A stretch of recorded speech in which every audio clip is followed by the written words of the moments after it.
মজলুম নেতা হিসেবে ডাক্তার শফিকুর রহমানকে আমি পছন্দ করতাম, কিন্তু তিনি যে আসলে মুখোশধারী ছিলেন সেটা গণঅভ্যুত্থানের পরে আমরা দেখলাম।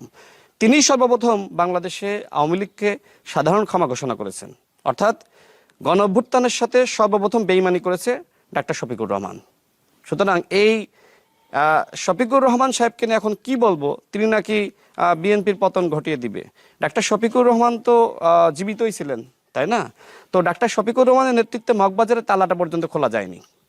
এখন আমি এই যে এইসব কথাবার্তাগুলো বলি, চোখে আঙ্গুল দিয়ে তাদের মুনাফিকি রাজনীতি আমি মানুষের সামনে ধরিয়ে দিই। যেমন তাদের একজন নেতা, সব থেকে প্রভাবশালী নেতা জামাতের মধ্যে, ডাক্তার আব্দুল্লাহ মোহাম্মদ তাহের ভাই, তিনি বিদেশিদের সাথে বৈঠক করে বললেন যে আমরা শরিয়া আইন কায়েম করব।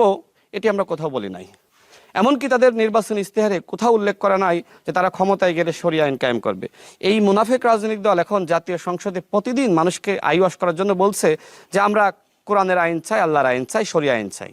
এই যে ভণ্ডামি জামাত ইসলাম নিয়ে করছে, তাই না? এর আগে নির্বাচনের আগে দেখেছি জান্নাতের টিকিট বিতরণ করা।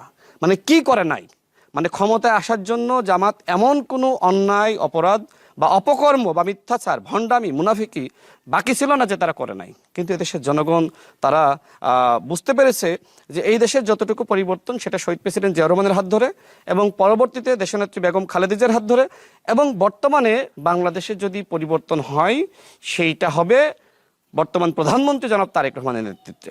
আমি এদেশের জনগণকে বলবো যে বাংলাদেশে যদি পরিবর্তন হয় সেটা জনাব তারেক রহমানের হাত ধরেই হবে। নাহিদ ইসলাম তিনি আসলে গণঅভ্যুত্থান পর্যন্ত তিনি সঠিক পথেই ছিলেন, কিন্তু যে সময় জামাতের ফাঁদে পা দিয়েছেন তিনি আসলে বিপদগামী হয়েছেন।